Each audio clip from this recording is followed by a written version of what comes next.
Salam saudara terkasih dalam Kristus Yesus. Kita jumpa lagi dalam renungan harian Embun Pagi hari ini.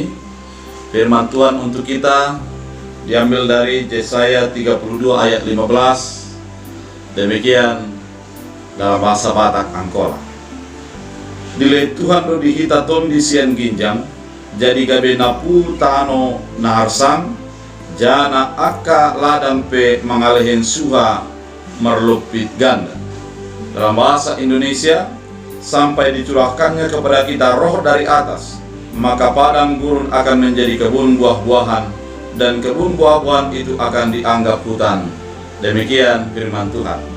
Saudara terkasih dalam Kristus, ada sebuah kisah tentang dua orang yang bertetangga.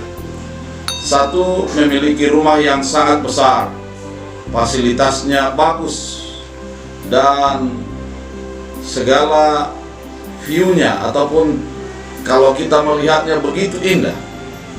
Namun dia memiliki tetangga seorang yang rumahnya dari gubuk bambu dan tinggal sendiri di rumah itu. Kemudian setiap pagi ketika berolahraga, yang memiliki rumah besar melihat ke gubuk itu dan melihat seorang kakek selalu berjemur pagi, kemudian menghidangkan sebuah makanan sederhana yang diolah sendiri, dan sambil minum kopi sang kakek tersebut menikmati paginya. Setelah itu di sekeliling bapak itu ada angsa yang selalu bermain, ada juga ayam yang kelihatan mondar-mandir, kelihatan begitu indah. Dan sang kakek selalu menyajikan makanan-makanan kepada peliharaannya dan kelihatan bercanda dengan peliharaan-peliharaan tersebut. Melihat itu, seorang kaya menjadi iri hati dan mengatakan, seandainya saya menjadi hidup seperti dia, alangkah senangnya saya memiliki waktu untuk berjemur, memiliki peliharaan sendiri, kemudian memakan makanan olahan sendiri, dan juga menjadi minum sendiri sambil berjemur. Namun dia tidak memiliki waktu untuk itu, sehingga setiap hari dia selalu bersungut-sungut ketika akan berangkat bekerja. Dan sang kakek yang menjadi miskin ini kelihatan selalu segar setiap saat, tersenyum ketika berjumpa, ketika disapa. Namun seorang yang kaya raya itu selalu menjadi pusing kelihatan dan cemberut dan tidak menikmati hidup. Kemudian si kaya berencana untuk membeli tanah yang menjadi milik kakek tersebut. Tapi sang kakek mengatakan, saya tidak menjualnya karena ini hanya milik saya sendiri. Seorang kaya menjadi semakin pusing dan dia semakin mengingini agar membeli gubuk. Dan suatu hari ketika libur dia mengatakan, kakek, apakah saya boleh tidur di tempat rumah Anda? Yang terjadi selanjutnya adalah sang kakek mengizinkan. Ketika dia tidur malam, dia melihat ke atas, ternyata bolong atapnya dan kelihatan langit. Nyamuk begitu banyak. Kemudian setelah pagi dia bangun, matahari terlalu terik di dalam karena tidak ada juga yang menjadi asbes rumah, panasnya luar biasa. Kemudian dia duduk di tempat kakek di mana dia duduk pertama. Dia merasa tidak nyaman karena tempat duduknya terlalu keras, tidak empuk. Maka dia mulai menggerutu dengan keadaannya. Dia bertanya kepada kakek, apa intinya, kenapa Anda selalu bahagia? Sang kakek mengatakan, saya mensyukuri kehidupan saya. Saudara terkasih, dari kisah ini mau dinyatakan bahwa kebahagiaan dimunculkan dari dalam diri, bukan dari luar diri.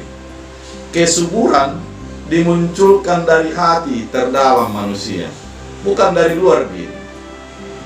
Ketika kita belum didiami oleh roh Allah, belum didiami oleh Tuhan, maka menggerutu perasaan kurang puas, perasaan kurang nyaman, kita akan selalu mengalir dalam diri kita. Kita akan selalu mengeluh karena kurang ini dan kurang itu.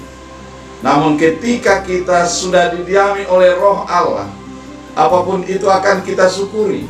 Dan itulah kesuburan yang sangat luar biasa.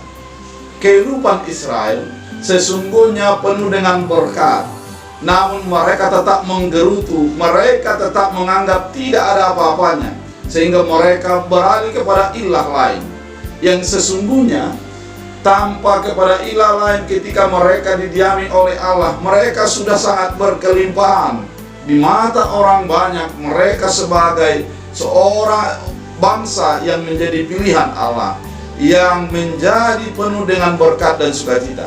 Namun di dalam dirinya, dia menganggap dia adalah sebagai yang tandus dan tidak ada apa-apanya.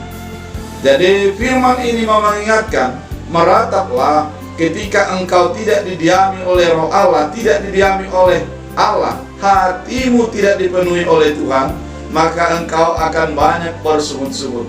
Engkau akan banyak mengeluh dan merasa tidak puas diri. Namun ketika Tuhan menjadi diam di dalam diri kita, kita akan menjadi bersuka cita. Apapun yang kita dapatkan, apapun yang kita miliki dalam kehidupan kita, kita akan menjadi bersyukur.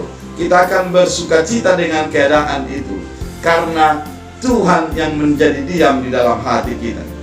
Saudara terkasih dalam Kristus Yesus, coba cek pribadi kita masing-masing pada saat ini. Kenapa kita kurang bahagia? Bagaimana terjadi kita menjadi sering mengeluh? Sebenarnya karena belum didiami oleh Roh Allah.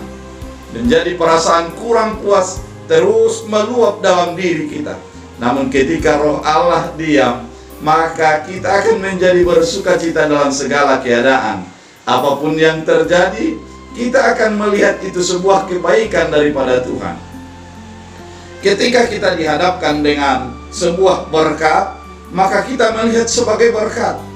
Tapi bagi orang yang tidak didiami oleh Tuhan, maka dia melihat itu sebagai sesuatu yang perlu untuk disungut-sungutkan. Saudara terkasih dalam Kristus Yesus, saat ini kita diundang oleh firman Tuhan agar menjadi subur tanah yang tandus. Mari diam di dalam Tuhan. Mari Roh Tuhan diam di dalam hati kita. Ketandusan akan menjadi sebuah sorak-sorai yang menjadi menumbuhkan kesegaran, menumbuhkan sukacita dalam kehidupan kita. Oleh karena itu, kesegaran hidup bukan ditentukan apa yang didapatkan.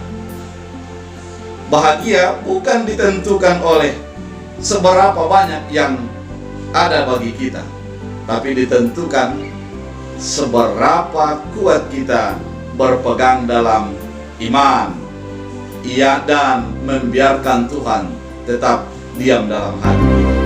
Oleh karena itu, sepanjang hari ini, mari biarkan Tuhan yang mengatur hati kita, sehingga kita penuh dengan sukacita. Tuhan Yesus